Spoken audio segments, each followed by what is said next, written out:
unpack. We unpack. We unpack. Coming to you live. Boxingego unpack. Yeah. We unpack. We unpack.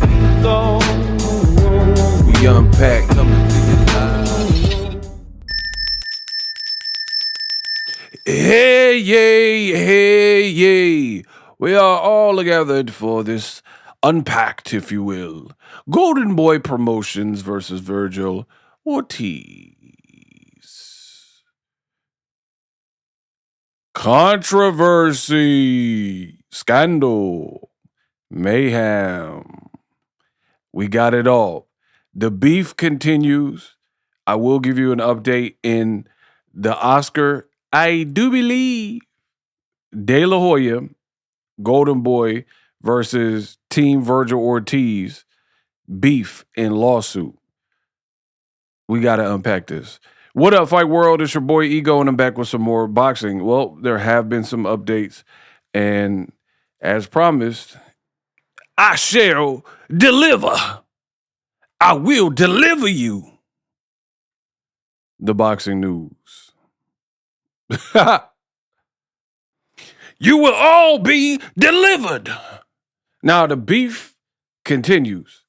Golden Boy, Oscar, Vergil Ortiz, and it don't look like it's going to get any better anytime soon. Now, Boxing Scene, they did do an update, which I have for you guys. And yeah, it's not looking good. Can I say that? It is not looking good. Meaning the two, they don't subscribe to each other's beliefs anymore. Vergil, he posted on social media like, it's cooked, it's over. I won't be working with Golden Boy anymore. But now these documents reveal how they strayed. In late November, Vergil Ortiz Jr. posted a triumphant home state knockout of veteran former junior middleweight title challenger Erickson Lubin. Less than a month later, in a meeting between Ortiz's manager, Rick Meridian, and the president of De La Hoya's Golden Boy Promotions, Eric Gomez, a cycle of events began turning that brought Ortiz to doubt that the promoter felt the same. The cycle of events that separated pretty much Golden Boy and Vergil Ortiz to the point where it's all bad. It's beef, right? In documents reviewed and information obtained by Boxing Scene, the Ortiz-De La Hoya split that has sent their dispute to arbitration and compromised a bout between Ortiz and unbeaten Jaron Boots Ennis, which has been called the best fight that can be made in America, has been laid bare. Can be made in America, has been laid bare. Now, I try to tell you that the Jaron Boots Ennis fight was cooked. Kaput. Y'all didn't want to listen, though. ProBox TV CEO Gary Jonas on Lester Martinez's rise and road to March 21st, WBC. In today's Boxing Scene today, we sit down with Gary Jonas to unpack. Not only had Texas's Ortiz 24-0 on December 9th, while Golden Boy summoned reporters to its downtown Los Angeles offices for an interview session with welterweights Raul Curiel and Alexis Rocha, Meridian appeared, looking agitated and prepared to argue for Ortiz's worth in a bout that seems certain to captivate the U.S. and global boxing audience. You can already see where this is going. So Rick Meridian is Vergil Ortiz's manager. I seen the play a long time ago. Not only had Texas's Ortiz 24-0, 22 KOS, posted successive victories over former WBC interim junior middleweight title holder Serhii Boachuk, former WBA 154 pounds belt holder Israel Madrimov and Lubin by second-round stoppage, former unified welterweight champion Ennis, flight to debate and face-off with Ortiz after the Lubin win. Boots was Ennis, in the 28, tennis. pointed to his watch, illustrating it's time for the showdown. But here's the meeting. In that meeting. According to an individual connected to the talks who spoke on the condition of anonymity because of the pending legal case, Golden Boy offered to Ortiz $3 million for the Ennis bout, with a split of revenue triggered by 200,000 DAZN pay-per-view buys and a 50-50 split of all net revenue. Meridian. Hold up. Hey, smoke weed or name, right? Rest in peace, Nate Dogg. Now we are cooking with grease. Now we're starting to see what took place and kind of caused this. So they said Rick Meridian, the manager, looked to be agitated, trying to fight for his fighter's worth or whatever. Golden Boy offered Vergil Ortiz, pay attention. The person is remaining anonymous because it's a pending legal case. So ain't nobody finna be on record for that. You know what I mean? I mean, why would you? Why would you go on record and put your name to something with pending legal issues? It don't make sense. So anyway, this anonymous source told Boxing Scene that in the meeting, Vergil Ortiz was offered $3 million for your guarantee and a split of revenue on DAZN pay-per-view, because they would put it on pay-per-view, that would be triggered by 200K pay-per-view buys. And then from that point, you get 50-50 split of all net revenue. So you would have to hit that threshold of 200K in order to get to 50-50, right? And I want y'all to hold that thought, because we're not finished, but hold that in your mind. 3 million flat, 200K pay-per-views, and then from that point on, you split it 50-50. Right? Follow me. Meridian asked for a flat $7 million with no splits in play and was told no. So we turned to the language of Ortiz's 3-year contract with Golden Boy that began in August 2024. Meridian pointed out that Golden Boy must present 2 other opponent options, and the manager produced what he assessed as comparable pay to premier American fighters, including Shakur Stevenson and Teofimo Lopez Jr., $8 million apiece for their January 31st bout, David Benavidez, and even Ortiz's February 2025 victory over Madrimov, funded by Saudi Arabia and financier Turkey Al-Sheikh. Now, right there, I can already see why this is going left. You have Vergil's promoter saying, hey, to fight Boots, we ran the numbers, we ran the logistics, and we could offer you $3 million, hit 200K on pay-per-view, and then we'll split it 50-50. Right? Meridian, the manager, according to this source, said no. Keep the pay-per-view split. We don't want any parts of the pay-per-view. Just give us $7 million.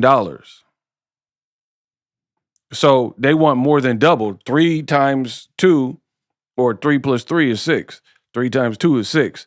So if you want $7 million, you want more than 2x what they offered you, right? So I don't know if you guys are following along and looking ahead, but I can clearly see what the issue is.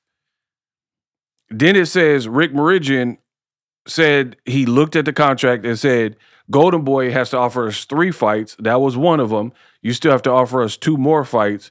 And then compared it to Shakur Teo and how much they made $8 million apiece, and David Benavidez's purse, blah, blah, blah. So I got a lot to say. You guys are going to have to rewind the video or remember it, because we got to get through this, and then I'll speak. So stay tuned to end the video. The request for other opponents and more money was rejected, according to the official, who said another Golden Boy executive witnessed the exchange, in which Meridian was told the promoter would be content to let Ortiz sit and absorb the blame for not fighting Ennis. Okay. So basically, Golden Boy allegedly, we got to use these words.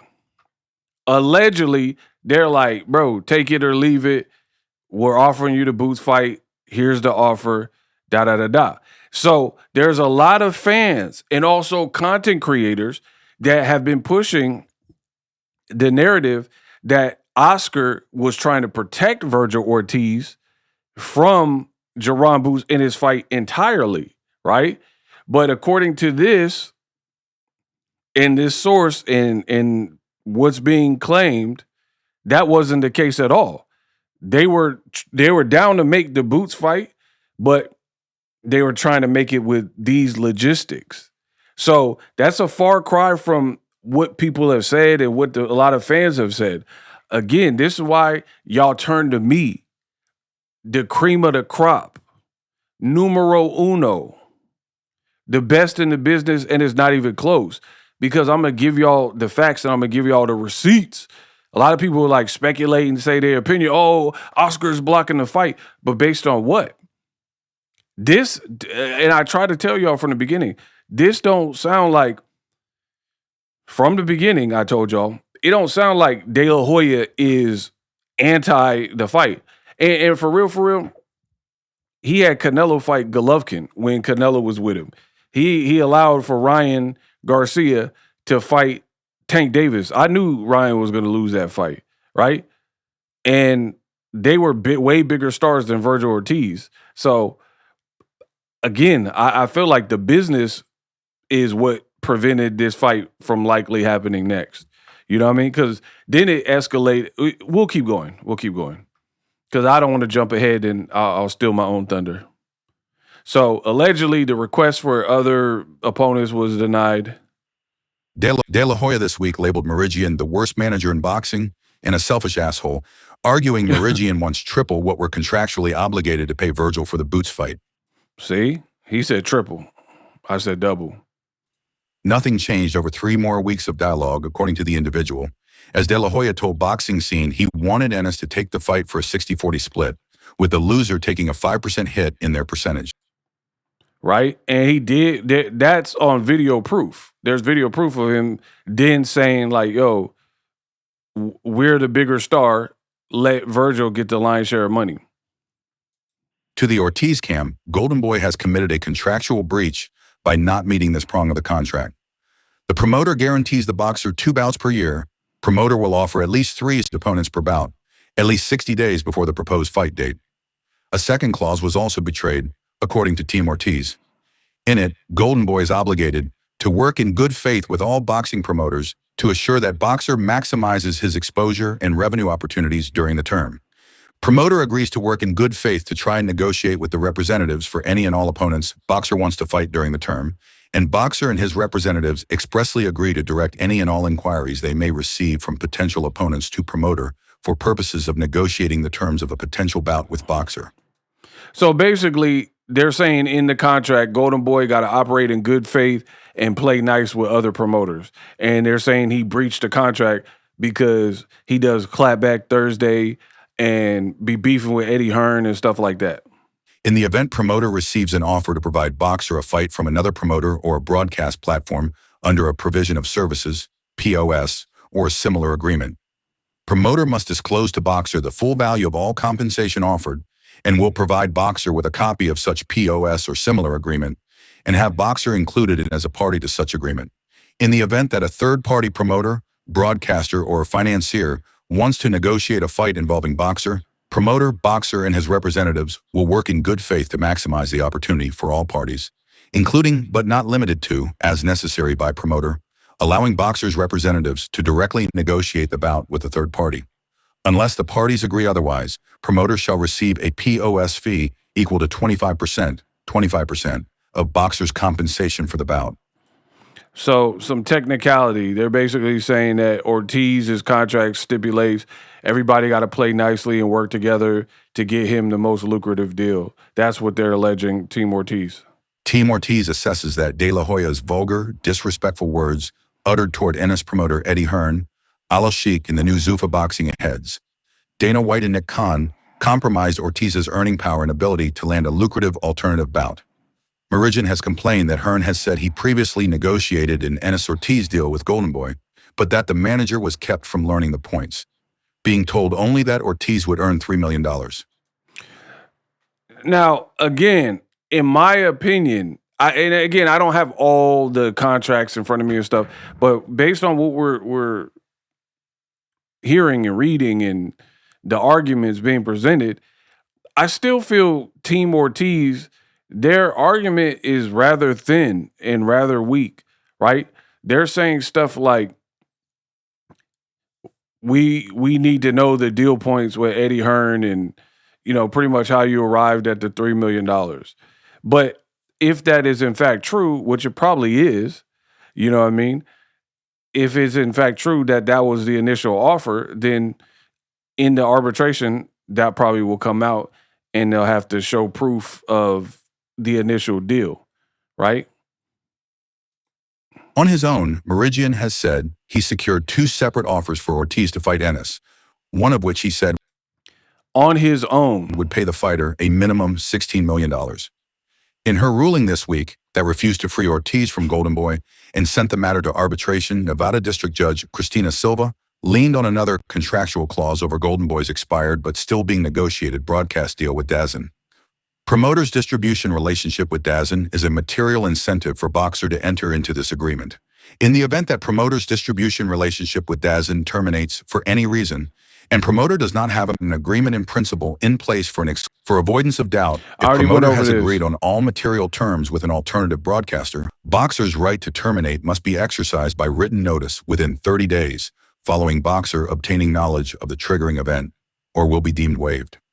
While Team Ortiz believed the spirit of the clause was that if a long-term agreement was not in place for any reason, then Ortiz had the right to terminate at any time, Judge Silva ruled differently. So again, Vergil Ortiz, they thought something else, and they thought that the Judge Silva was going to say his contract is expired, go sign with Eddie Hearn. And Judge Silva ruled differently. So far, Golden Boy cooked you. That's a fact. You wouldn't be entering the if you had it your way, you wouldn't be entering arbitration.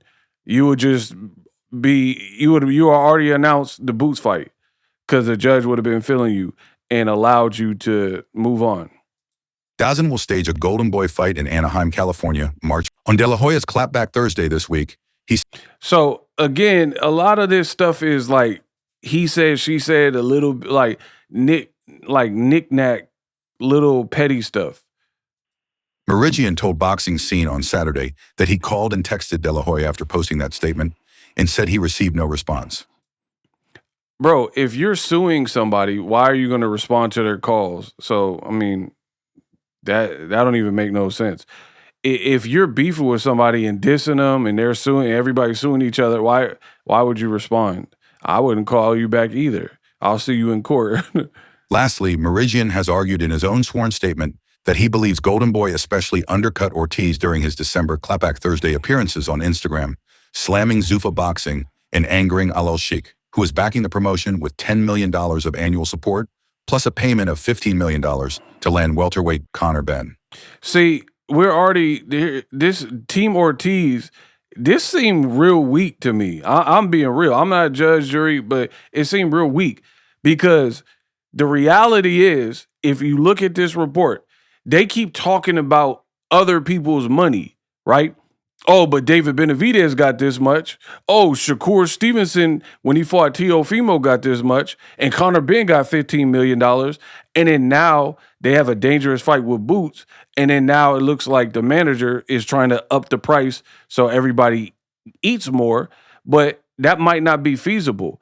For starters, I haven't seen Turkey super interested in this fight. Like he seemingly got behind Shakur and Teofimo. Like I have the idea that the Saudis, they can pay for whatever they want. If they want to do a fight in the middle of traffic in Times Square, that's where you got to fight. You want to get that purse, you got to fight right where they say you got to fight. And you got to fight if Devin want to be on the card, if Ryan Garcia want to be on the card, if Teo, to get that type of purse, because nobody else is going to give you that type of money for those level fights. You can't fight no Barboza, Jose Ramirez catchweight, and Ryan Garcia Rowley. I don't even know if it was on pay-per-view, and get whatever they got. So it is what it is. So I'm seeing a lot of pocket watching from Vergil Ortiz's team talking about how much Conor Benn has got, and they keep talking about, oh, but Oscar's doing these Clapback Thursdays. But if I was Golden Boy, right, there's an interview on YouTube where Eddie Hearn was asked about, because the drifting was apparent, that The manager was going AWOL, Rick Meridian, and Golden Boy, and they weren't seeing eye to eye. There's an interview on YouTube with Eddie Hearn on camera, and Eddie Hearn literally said, I am not interested in speaking to Vergil Ortiz's manager, Rick Meridian. I want the Boots fight. Boots wants to fight. We'll go through Golden Boy. So, again, in the court of law, Team Ortiz, I don't know. I unless they have some like wild card, Hail Mary type of stuff, right? Their argument seems very weak to me. It seems very weak. And I'm going to finish this article. The link will be in the description in case you guys want to read it. But you keep talking about how much other people are getting. Who is backing the promotion with $10 million of annual support, plus a payment of $15 million to land welterweight Conor Benn. Team Ortiz had hoped Al Sheikh would provide funds for Ortiz Ennis too, but unlike his support of Stevenson Lopez, requests have been met by silence. You see that? Team Ortiz hoped that Turkey would provide the funds for Ortiz versus Boots too, just like he did for Shakur and Tio, but requests have been met with silence. So the reality is, to be honest, the Saudis, they could pay for what I'm done with this. They could pay for whatever they want to pay for. And this is now I feel like we're getting somewhere and understanding what this is really about. You have a overzealous manager who gets a cut of Vergil Ortiz's money. Let's be real. I mean, he's not working for free. So he gets a cut of the money and he's trying to up the pot because he has stake in it too. If Vergil Ortiz gets 15 mil, that means he's going to get more money too, right? Even if they try to cut Golden Boy out of it, if they were successful with that. Then Golden Boy just got cut out and then less people to divide the pie with. So that seemed fishy to me. Then you keep talking about and referencing how much money Conor Benn made, David Benavidez, Shakur, and Tio. You're not, Vergil Ortiz ain't none of them. For real, for real. Ain't nobody look at Shakur Stevenson's talent level and then look at Vergil Ortiz. He don't even have defense like Shakur, right? And in addition, the Saudis, again, they will pay for whatever they want to pay for.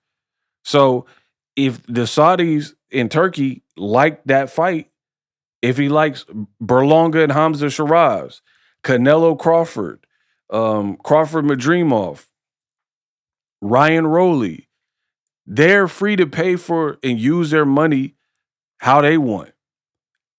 And this article says that Turkey is not too keen on funding Ortiz Boots.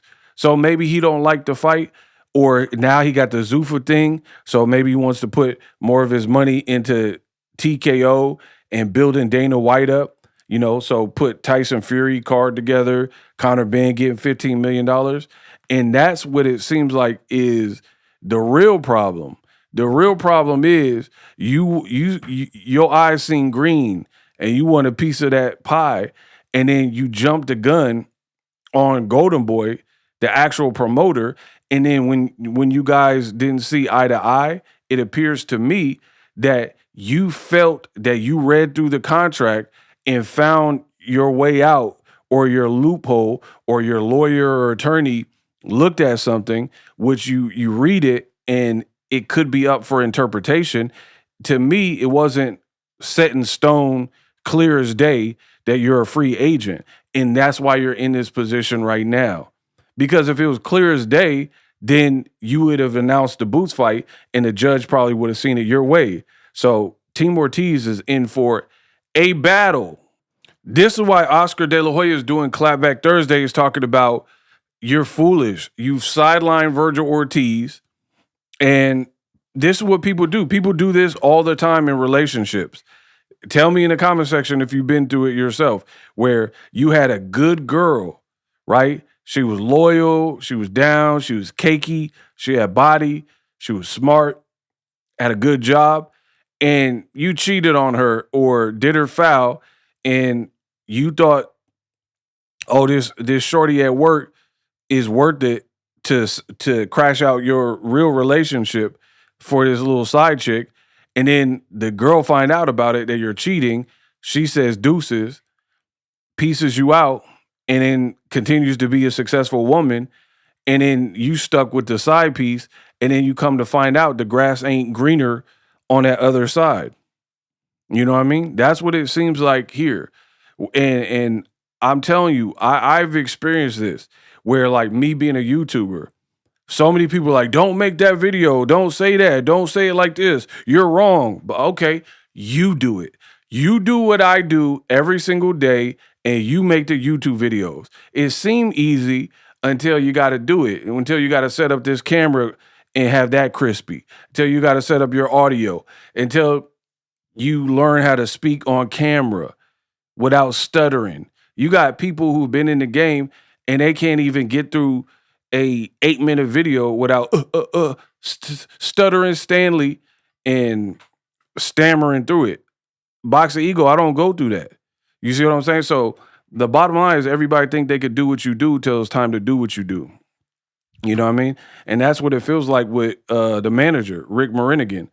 It seemed like he like, nah, Vergil's worth more money and I could do better. And then he went AWOL, and then he felt that there was a loophole.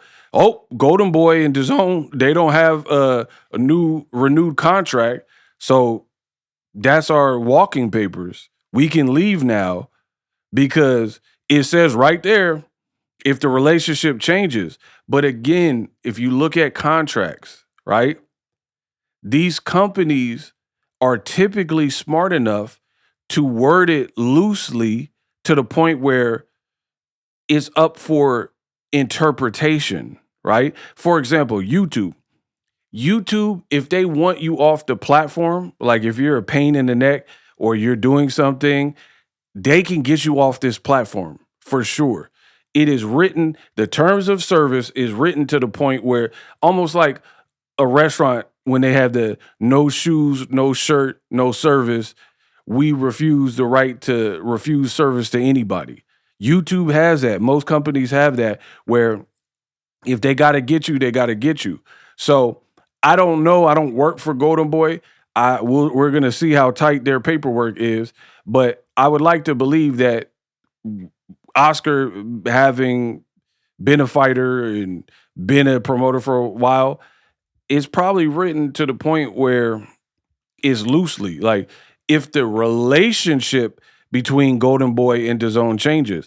But then Ed McCaffrey of DAZN said, we're willing to work with Golden Boy and renew regardless of if he has Vergil Ortiz or not. So now the court is going to ask, did that relationship actually change? Because if it didn't, you might be stuck with Golden Boy Promotions, right?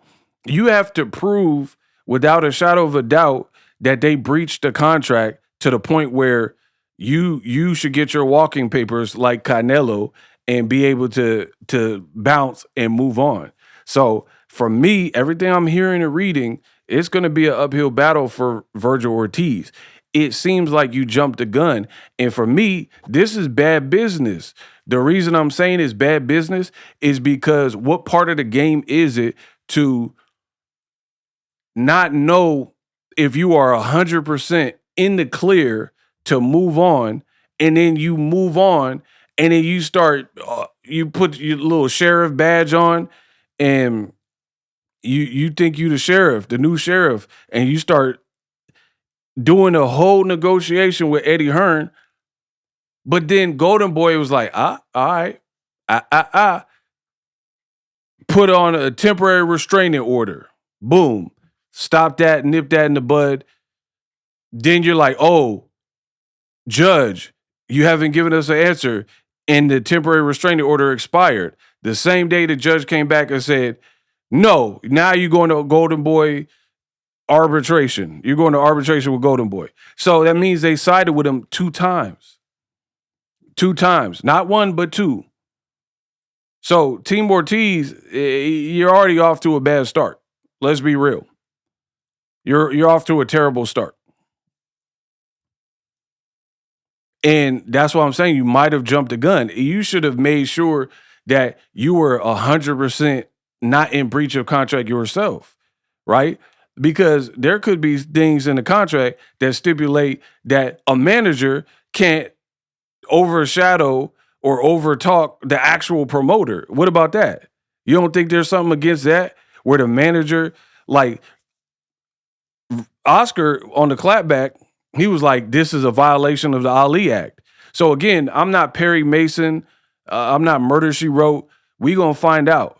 But to me, it's not looking that great because while you're saying Golden Boy did this and this, a lot of what I'm hearing Team Ortiz is claiming, for me, it sounds like very, like, put an asterisk by it at best, like speculative or up for interpretation. And you just ran with that and had a whole negotiation with Eddie Hearn to get the Boots fight done. And then the judge Silva said, pump your brakes and cancel all that.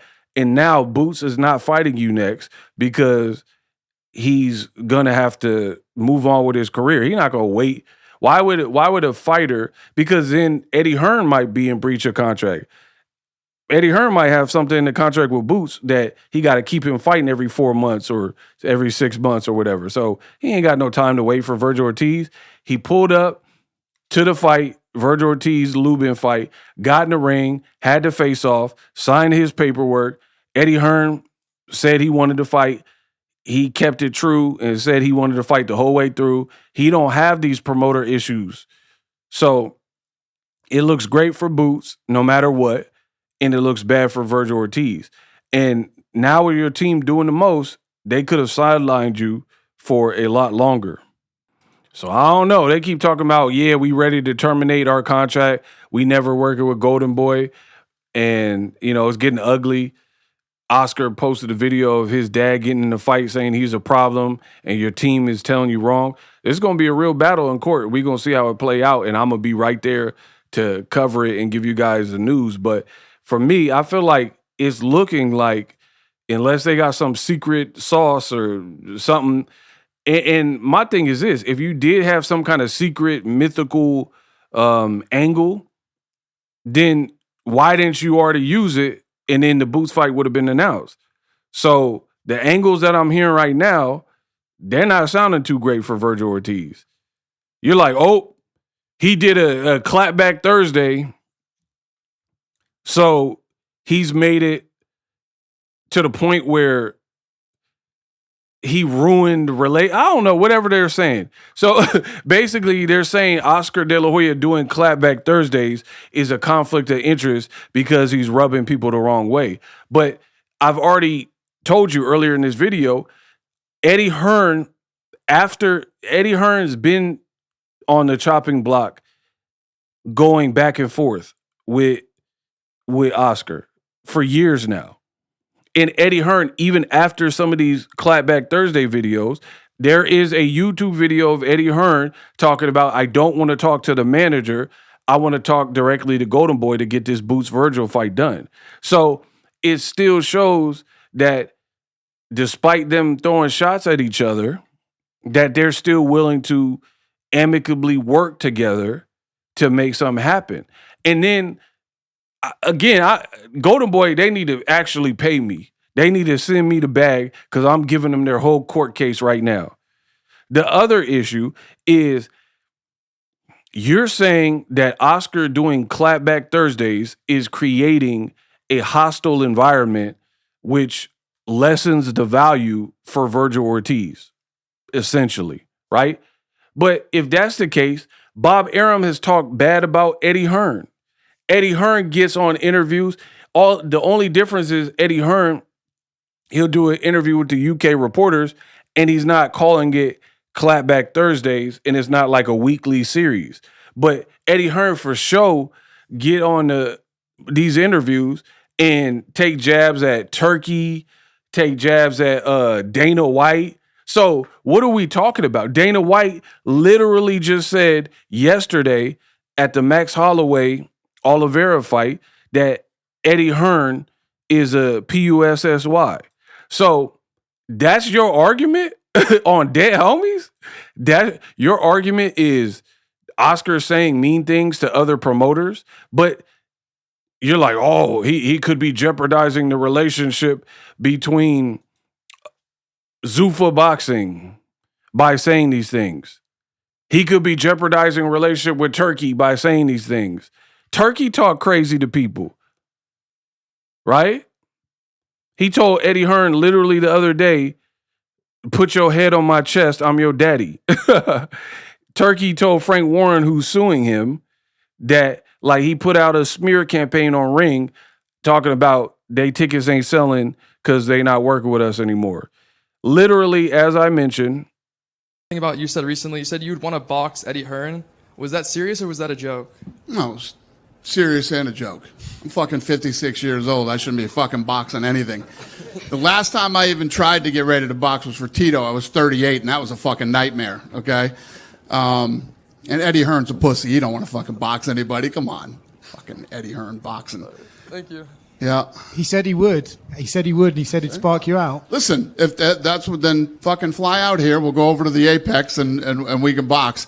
And last night, Callum Walsh was telling me, he's like, we were power slapping. He's like, this thing would be, you should do it. You should do it. I'll fight on the undercard. I said, you'll fight in the undercard. If two fucking bums like us were going to do that, we'd be the first prelim of the night.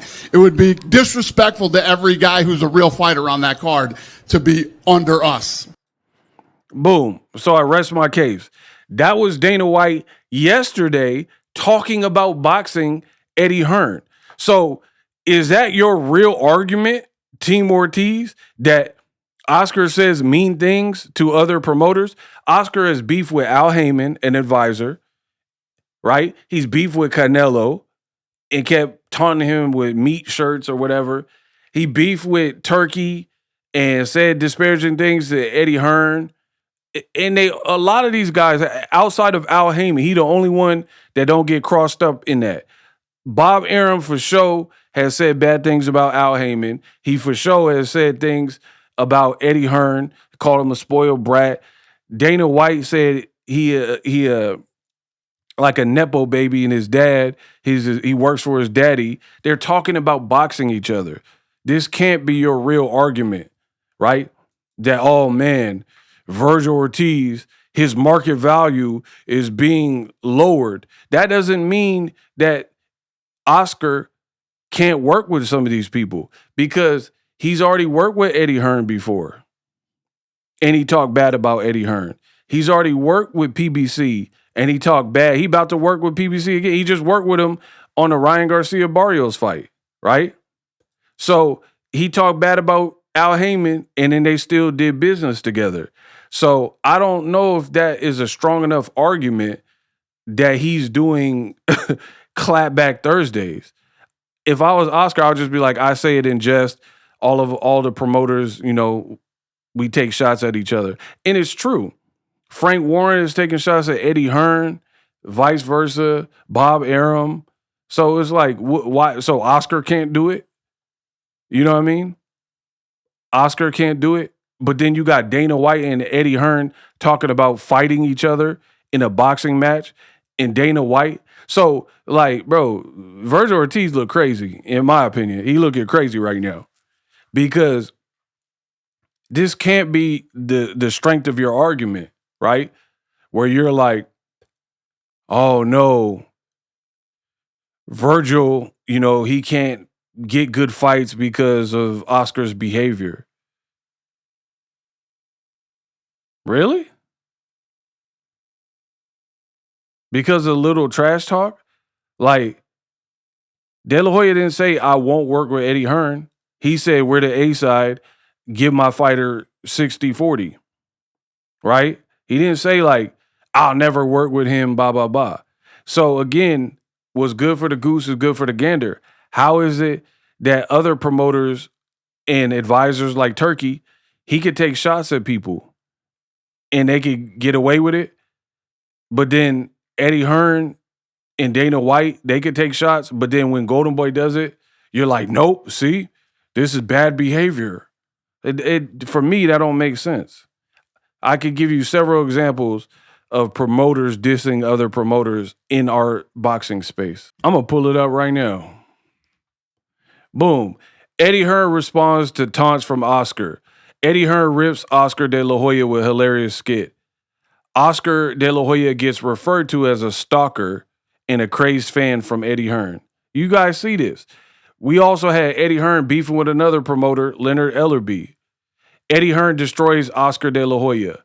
Eddie Hearn So again, this has been going on for years where you have these promoters at each other's throats, right? Oscar De La Hoya on his back and forth 2 years ago on his back and forth with Eddie Hearn. And they've worked together before, right? They've put together fights. This was 2 years ago. Here's a picture. So again, this is after they took shots at each other. They took this picture. So I don't see how the Clapback Thursdays is strong enough to do what you needed to do. They all take shots at each other, period. You know what I mean? And Eddie was working with Devin Haney for the Ryan Garcia fight. And who's Ryan Garcia's promoter? Oh, that's right. Oscar De La Hoya. So again, they've worked together. They've worked together despite them beefing and sending shots at each other. So when I'm looking at this and they're like, oh, you know, Oscar's making it bad and lowering Vergil's market value by doing these Clapback Thursdays, that's just not a good angle, in my opinion, right? He's like, he's supposed to be doing it in, look, Team Ortiz assesses Oscar's vulgar, disrespectful words uttered towards Ennis's promoter Eddie Hearn, Alice Sheik, Dana White, and Zuffa, and Nick Khan compromise Ortiz's earning power and ability to land a lucrative alternative bout. But again, Floyd Mayweather and Manny Pacquiao, one was on HBO, one was on Showtime. Floyd got sued by Pacquiao for defamation. That is a fact. And Floyd lost, right? I believe he need to pay because he damn it, right? And then they still fought after that. What are we talking about, bro? They had disagreements with the drug test and Nevada test, Olympic style test. They had one incident where somebody gave Pacquiao the phone and he hung up or handed the phone away and it didn't work. Floyd got sued for defamation by Pacquiao. You had HBO and one was on Showtime at that point, right? Remember Floyd was on Ustream and he was like, Manny Pacquiao, what he could do, he need to make me some sushi. Make me some sushi, Pacquiao. Remember it? And then people are like, oh, how could Floyd say this about Pacquiao?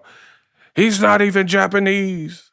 He shouldn't be making sushi, right? And they still fought. So that's just this sport. Our sport is grimy. People talk a little trash from time to time. That don't mean if the business makes sense that they not finna get it cracking and everybody join forces. So to me, the point that this is part of your argument don't look good. Mirrigan has complained that Eddie Hearn said he previously negotiated Ennis Ortiz with Golden Boy, but the manager was kept from learning the points. So it sounds like he want to be too involved, bro. Being told only that Ortiz would earn $3 million. Finally, my last thing is this. These fighters are lazy. These Gen Z fighters are lazy by and large, period. I said it. Now, some people, I train hard. I run my miles. I'm not necessarily talking about that lazy. I'm talking about promotionally lazy. Like, they don't want to get up and promote. That's why would Vergil Ortiz, like, now you got, and I blame Turkey for a lot of this because he came in and started overpaying people well above their market value and their true boxing worth. And as a result, now you got all these other fighters looking for the handout and paycheck, and they want them big Bivol, Better Biev, Joshua Wilder type of purses, Shakur, whoever else got a good Ryan Garcia, they want these big fat deals and they don't want to even promote. Like, let's be honest, Jaron Boots Ennis and for sure Vergil Ortiz. Vergil Ortiz is a horrible showman. Like, what is he known for? Name one interview he's ever done. Boots at least got a little bit of flavor. You know what I mean? I feel like Boots, I'd rather watch a Boots interview than Vergil Ortiz. What is Vergil Ortiz known for? Having a Mustang and playing the guitar? Like, outside, I'm not talking about being a good fighter. I'm talking about he don't give you nothing. I ain't never seen no Zoom or a press conference or interview that was like, oh, that was funny from Vergil. Like, you're not Conor McGregor, Adrian Broner, Floyd Mayweather, Jake Paul. You don't have a country behind you like Pacquiao or Canelo, baby. Like, so what is Vergil Ortiz outside of being a good fighter? What does he really even give you? To the point where, and that's why these fighters don't want to gamble. They're like, oh, I don't want to have to make a threshold of 200,000 pay-per-view buys because they're not confident that they can do it because they know their brands suck in terms of like the grand scheme. And when I say suck, I mean your brand's nowhere as big as Ryan Garcia or Canelo or Gervonta Davis or Floyd or Pacquiao in their prime or Cotto. You don't have a following like that. That's why these fighters like, keep your pay-per-view money. I just want 7 million. Like, who does that? Bro, that's what I'm saying. Like, I'm from a different era, bro. That's what it is. I had a sales job. They gave us bare bones minimum, like less than minimum wage. And I know some people probably think it's illegal, but it wasn't. I promise you, I worked at a job where it was $4.50 plus commission. No BS. And you had to ring up things under your number. And if you were actually a good salesperson like me, you made well over that. But if you like were a horrible salesperson, not ringing up anything and not like, you didn't have no quotas or goals and you ringing up slow or not that many transactions, then they would just bump you up to minimum wage. And you will probably get fired over time because that means you're not selling anything. That means you're not ringing up things, right? But I promise you, that was a job that I had. It literally was like $4.50 plus commission. But with your commission, you made well over minimum wage. And me, I've always had the ability to sell. That's why subscribe to Boxingego, pay me, use my link me. I'm taking the channel up to the next level. I'm about to buy a new computer and new gear, and I'm going to show you how I really get down. If y'all want to be a part of this movement, subscribe, use my link me, my Cash App's there, subscribe, all that good stuff. Beat up the algorithm, let's go. I'm here to work. I've always been here to work. That ain't no mystery. You know what I mean? And I've always had the ability to sell, right? And for me, I'm going to get bucks like Milwaukee because like Sam, I could sell. I'm that ninja. Y'all know that. What did Jada say? So for me, I always bet on me. Even on my YouTube, it was a bet on me situation. So that these young like fighters, they don't got that. They don't want to bet on themselves because they don't have faith. They want to sit at home and just train for a fight. But there's more to boxing than merely just showing up for a press conference and doing a media day. Like you're a brand, bro. And that's why I believe Ortiz was like, his team wanted 7 million straight out. And that's the other part of the problem where you want $7 million. You don't even really have a $7 million brand. For real. Like, look at the economy, bro. Gas is about to be $6 to $8 in California. Who's supposed to be paying you this type of purse? Like, where, like, and to do what? Like, you see what I'm saying? Like, where are you getting at? You're not Terrence Crawford, where you're like 3X undisputed, got this crazier resume, or Canelo, got a whole country, made a lot of smart business moves.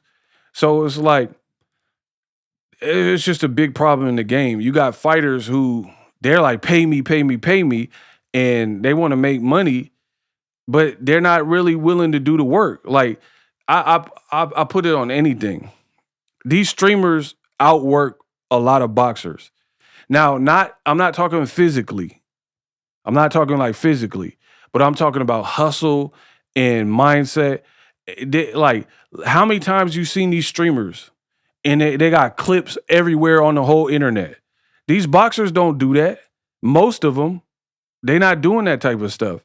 But then they're like, hey, I want $12 million, bro. Like, where does that happen? Guys like Caleb Plant, guys like Danny Jacobs, they had to put in work to get a Canelo fight to finally probably make like $10 to $15 million. And then Vergil Ortiz and Boots, it's a good fight, but I said this from jump, bro. It is not that big. It is big for boxing heads because we want to see it. It ain't no ask your mama, ask your cousin, ask people who don't follow the sport intently what this fight is, and everyone's gonna know. It's not. I promise you, it's not a big fight, bro. Like, put it this way: Mayweather, he 1,000 years old. Pacquiao, 999 years old. Right? Can Boots versus Ortiz outsell or outpromote Maypac 2 in any capacity, despite how good of a fight it could be?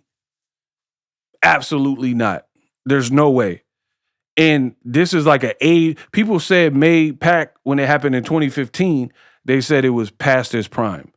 So now it's really past. If you felt it was past its prime 5-6 years after in 2015, now we're like 10 years later, 2026. So what we talking about, huh? So yeah, I don't think the Boots fight is really kind of a dumb fight that it turned into all of this for a fight like this. It's not that big of like Mayweather Pacquiao. I get it. There's going to be some ups and downs, bumps and bruises on the way. I promise you, Boots and Vergil. I'm not saying it like an ungrateful boxing fan. Make the fight if you can make the fight. I'm not even mad at it. I support it. But what I'm saying is, it's not a big fight. It's not like, it can't be bigger than Canelo Crawford.